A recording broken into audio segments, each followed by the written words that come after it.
I'm going to name 2 NBA teams. You tell me who has the greater history.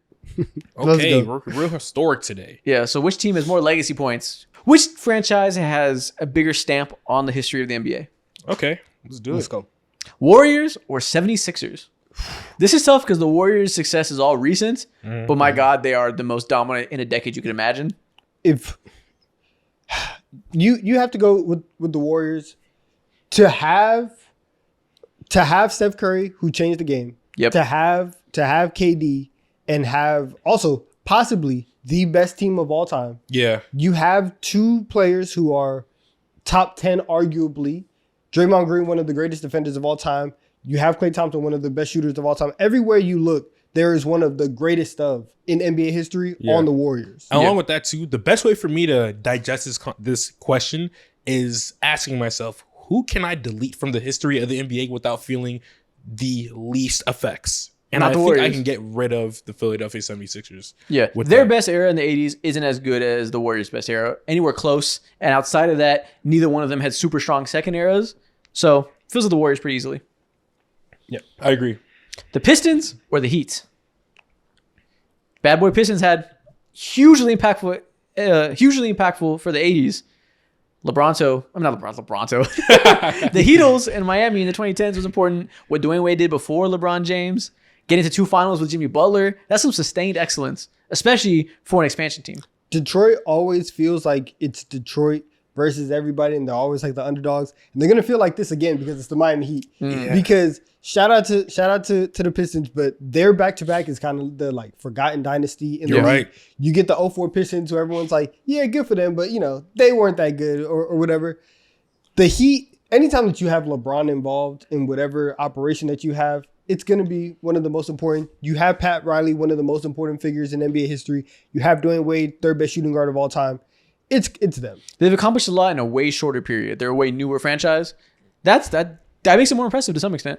Yeah, I agree. The names on their roster throughout the years, the LeBrons, the Shaqs, D Wades of the world, Chris Bosh, they just don't align with what they got. No, he's definitely said it like 7 times today. Mm-hmm.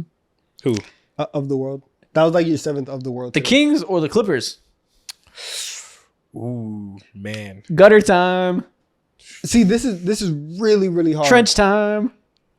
I think I'm gonna go with the Clippers. These are perhaps the least impressive 2 histories in the franchise in the association. I think I'm going with the Clippers.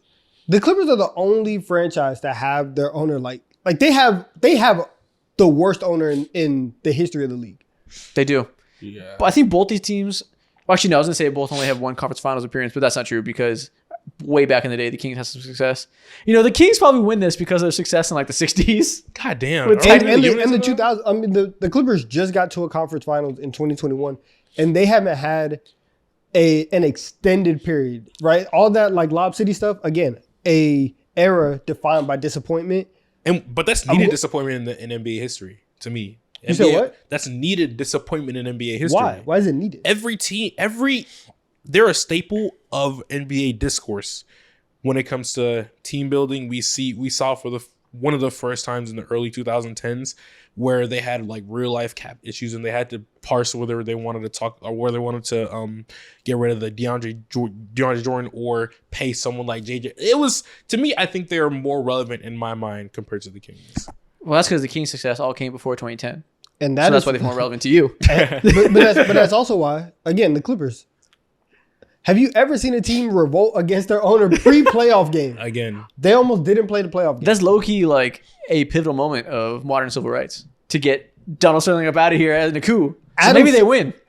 No, I agree with you. Adam Silver's first move was getting Donald Sterling out the paint. He kicked off his commissioner era saying like, hey, this guy got to get out of here. If you don't pick the Clippers, honestly, if you don't pick the Clippers in this question, you kind of stand with racism. You know what you are. Yeah, so if you don't pick the Clippers, you're the problem. Think about that. Move. Deep bet. The Clippers win. Sorry, Kings. Sorry, Nate Archibald. The Lakers or the Celtics? The obvious one we had to talk about. The 2 most winningest franchises of all time. Who has a greater history? This is so 50. Well, that's the question. Greater history. What does that mean to you? So fucking 50-50. This is extremely tough It's glitz and glamour, finding ways to replenish your star power over the decades every single time versus getting it out the mud, building the right way over and over again, but to the same success level. Oh, this is so hard because I don't want to disrespect Bill Russell. Yeah, Bill Russell alone might be enough to like trump this whole argument for the Lakers. But also like the Celtics and what they were doing in the early Eastern Conference, obviously very, very dominant in the 60s, and they were battling with all the Eastern Conference teams. The Lakers have been the premier team out west for as long as they've been out there. And for them to come in, change the game, change like the entertainment game. You always have a star. You always have one of the 10 best players. Think about it. Whenever any star starts to get unhappy, we're like, oh yeah, they're gonna go to the Lakers because that's where stars end up.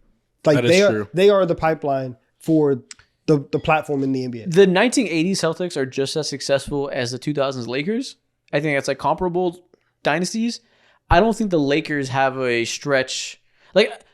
I feel like the 60s Celtics are more dominant than the 80s Lakers, like in the second stretches. So maybe you can go towards the Celtics in that regard. But then again, you get to the point like 60s NBA. Do we respect it? Do we not? I don't know. Like people are going to say plumbers.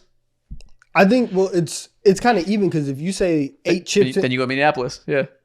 Well, no. Even if you go 8 chips in the 60s, if you account for like, player inflation and all that stuff and like the how the game changes, 8 chips in the 60s is probably the same as like 5 in the 80s. What the fuck is that? What is that calculus? I don't know. What is that math? I don't know.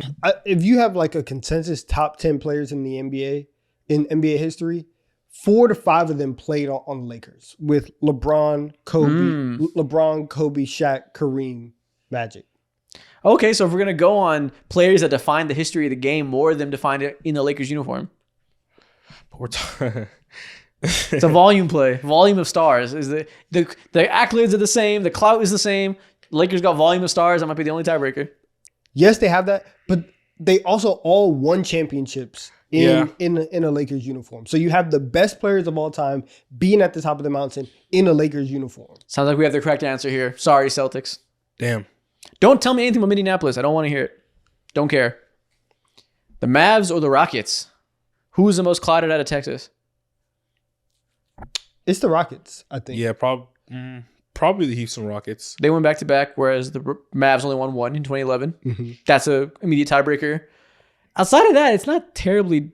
It's kind of similar. Nah. The Mavs pre-Mark Cuban are known as like an abomination, an embarrassment of a franchise. They were like the definition of disappointment and just like, why? Yeah, and even with Dirk, you have one championship, and Dirk his whole career, like he only played with like one All-Star his entire run. Like they consistently did not have the guys alongside with him. And also Hakeem is just higher than Dirk all time, so like you have all time. And you just traded away Luka Doncic. I'm sorry, you can't win. I was waiting for you to bring that up. You can't win. Yeah. Your history cannot be considered great when your second greatest player got unceremoniously fired. You lose automatically. Even if it's a short-term overreaction, right now is the time to overreact. You traded the 26-year-old 5-time first-team All-NBA. Oh my God. You got took you guys to the NBA Finals. You got given a second Dirk and you gave him away. Embarrassing. Shout out to the Rockets. Yeah, they always have talent coming around, and they try their best to hold on and maintain them. Whether it be James Harden, Yao Ming, T-Mac, Clyde, or Hakeem, or whatever. I said Clyde, but Hakeem or whatever it is. Clyde was there. Yeah, I mean they got Clyde. Sure. Yeah, but yeah. Magic or Grizzlies? The Kenny Smiths of the world. Magic or Grizzlies? It's the Magic. The Grizzlies. Shout out to y'all. They just got here, bro. It's another one where so like the Magic. They both are expansion teams. It's another one where it's like to Memphis. I'm glad you guys like your team. Orlando has been to multiple NBA finals. You've had Shaq on there. You've had Dwight. They've had a bunch of. You've had T-Mac. The Magic, I think... People don't think about this a lot because it can't happen anymore. It is quite hilarious they lost Shaq after 4 years. Like, they really fumbled Shaq to a degree. True. I mean, nobody talks about it because you can't lose a rookie like that anymore. But they lost him after 4 years. That's crazy. How embarrassing. Their pockets just weren't deep enough to keep Shaq. How embarrassing. Yeah, it's the Magic. It's the Magic. It's still the Magic. But just know that's quite embarrassing. It is, but and we respect grit and grind. But you never made it to the finals, so I'm sorry. Yeah, even Dwight made it to the finals. 2 final trips. and they don't even have the all-time players to match up with them either. Like, and your all-time jerseys from Memphis are from Vancouver. It's not even from Memphis. not even your legacy's built over the border. Spurs versus Bulls. I mean, I'm just gonna lean the Bulls. The best.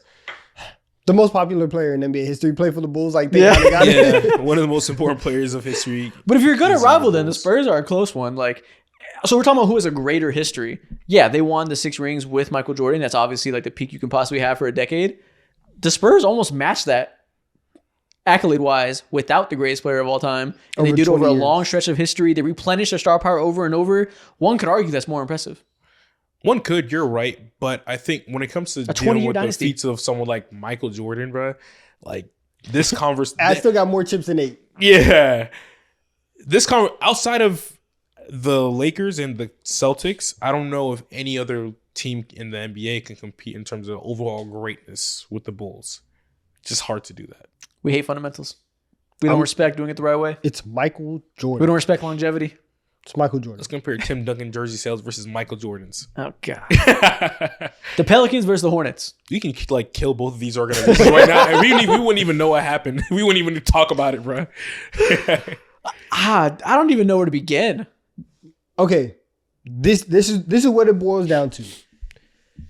You have the Hornets, who are defined by a veto trade. Okay. Versus, or I guess New Orleans, right, defined by the veto trade, versus cool starter jackets in the 90s for the Hornets. That fashion is the peak of the Hornets' relevance. That is really it. What matters more? We don't know about it because we weren't there, but teal was so popular in the 1990s. They were everywhere. They were probably more fashionable than the Bulls in the 90s.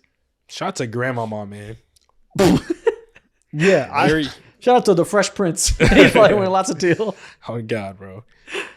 I guess we'll go with the Pelicans. The Pelicans had Chris Paul, they had Anthony Davis, they had the failed Zion experiment so far. They had talent injections over the years, I guess, that gave them a little bit of something. The Hornets have been, for my entire life as a fan, completely irrelevant. Shout out to Kemba Walker in that one. But they had those throwbacks though. Two of the worst ownership groups in the NBA too. Like, I guess that Jordan doesn't own them anymore, but Jordan was a fucking awful owner, and the people that own the Pelicans also weren't great. Again, another reason why you had the greatest player of all time own the Hornets and lead them to absolutely nowhere.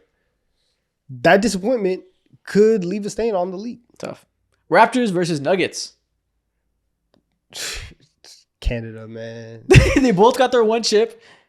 The Nuggets got it with their franchise icon. The Raptors got it with a mercenary. The Raptors have cooler branding. They represent a whole country. It's a whole country. The Nuggets have a longer history, though. They have eras. Why? They have Alex English. Why do Canadians try to put themselves in these conversations with us, man? But you know what? It's for good reason. They actually earned it. The Raptors, the jerseys is just it boils down to that. Do you want the Raptors throwbacks or the Nuggets baby? You're deciding via jersey. I mean, the histories are pretty similar. Like, it's, I don't know. I mean, the Nuggets do have like the 80s and 90s with like Alex English into Melo into Jokic. They have multiple eras of stars. They only won with one of them. You don't really think about the Nuggets They're like just that way. Like, shout out to y'all. You guys have been really good, but like, you know, altitude's hard to play in, I guess. Jokic is the best player on here. He's going to leave the biggest mark on these teams. Which championship was more impressive, 2023 or 2019?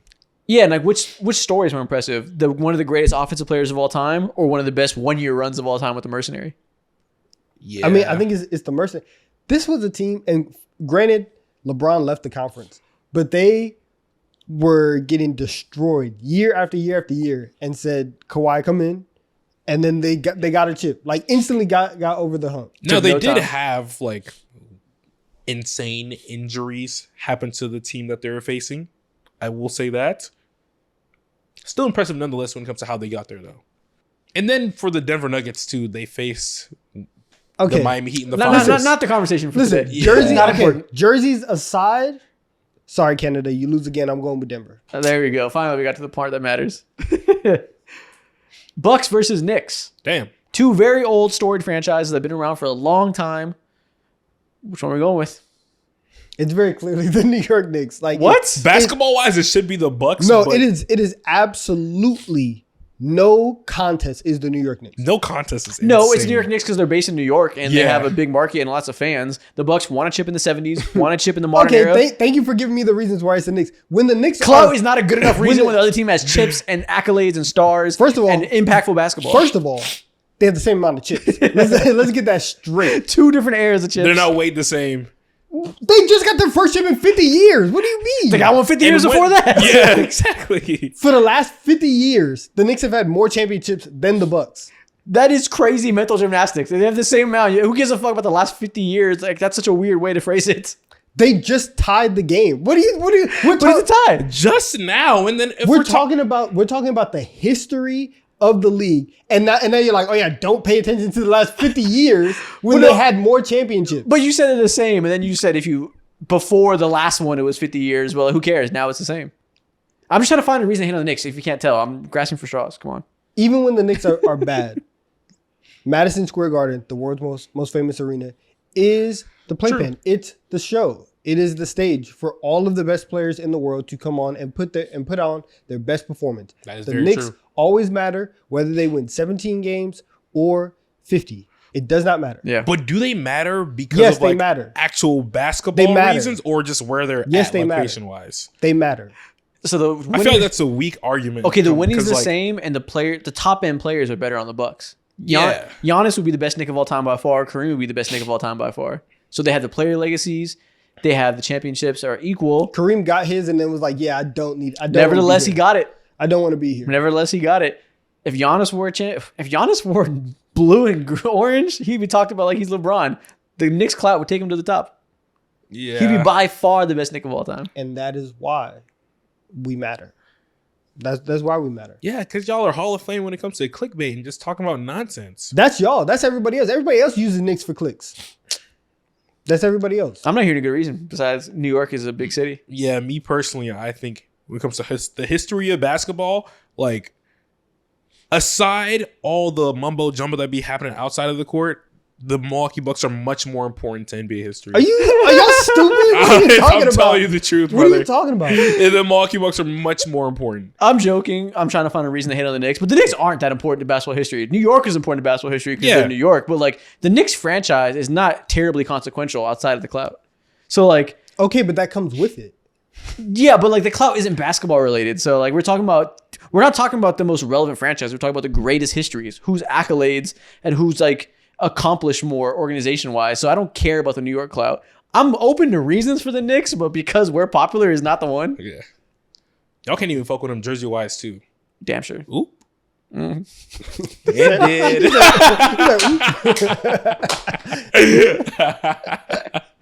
Yeah, you got 8 up. You got 8 up. Not gonna lie. Here we go. It's the Bucks. You might have ate that one little thing. Okay? Like, you might have clocked it, but that's fine. But that's fine. I started off trolling, but by the end, I think the Bucks win. Dear Ian. Here we go.